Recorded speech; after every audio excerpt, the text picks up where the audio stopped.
Do you want this kind of flex on your Monsgeek M1 and get rid of the JST connection issue which everyone is complaining about? So stick through today's guide and let me show you how you can make your M1 sound both good and have proper flex on it.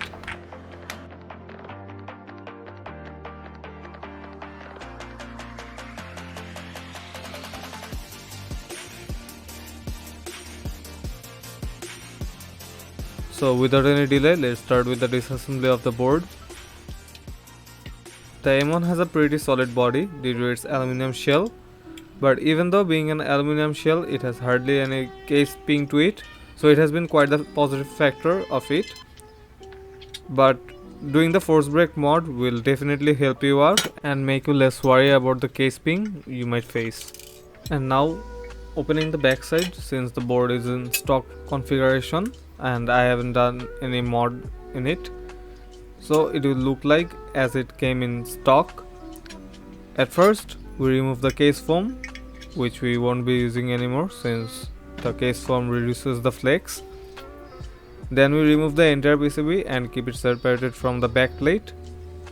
And now I won't be disconnecting the JST connection, since while doing the tape mod I will need to see where the connection route is. And then we keep the top plate aside. And damn, the board is really heavy. And here's the quick flex test of the board without the case foam and no other mods.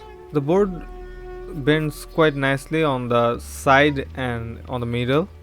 Also right on the spacebar side it has quite the flex, but on the top it's stiff totally, and it's the place where the JST connection interferes and creates the problem. And now we start with our tape mod. We will be using 3 layers of masking tape, which is enough thin to not cause the board not to flex again.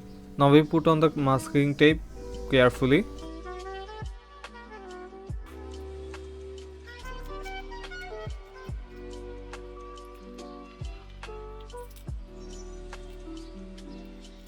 Since there are 4 pads on the 4 corners of the PCB, which helps in cushioning the PCB more on the plate, we carefully cut the tapes along those pads.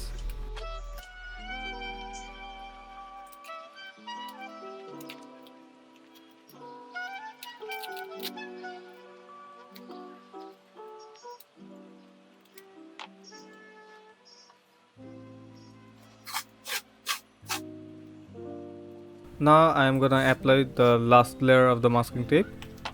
So I am gonna be using 2 layers of masking tape. That should be enough for the sound profile I am desiring for.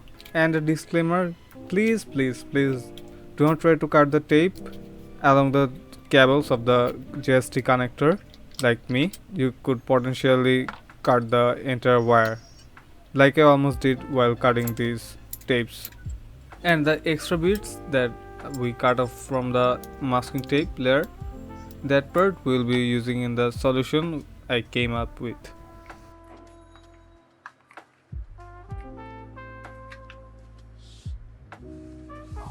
And now here's the flex test of the M1 with the tape mod. And now about the solution part.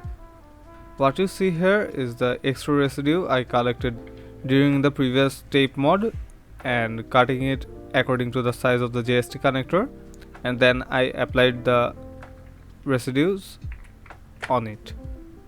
Now that I am done with the modding, I'm gonna just check whether the board works properly or not.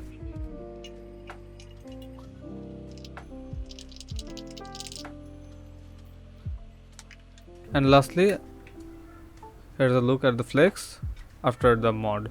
Here you can see there is no collision between the plate and the JST connector, or you can hear, and the tape mod doesn't reduce any flex, and the tape mod without any case foam maintains the flex pretty nicely, and the tapping experience remains quite softer than the previous stock configuration. And now here's the unmodded sound test of the Monsgeek M1.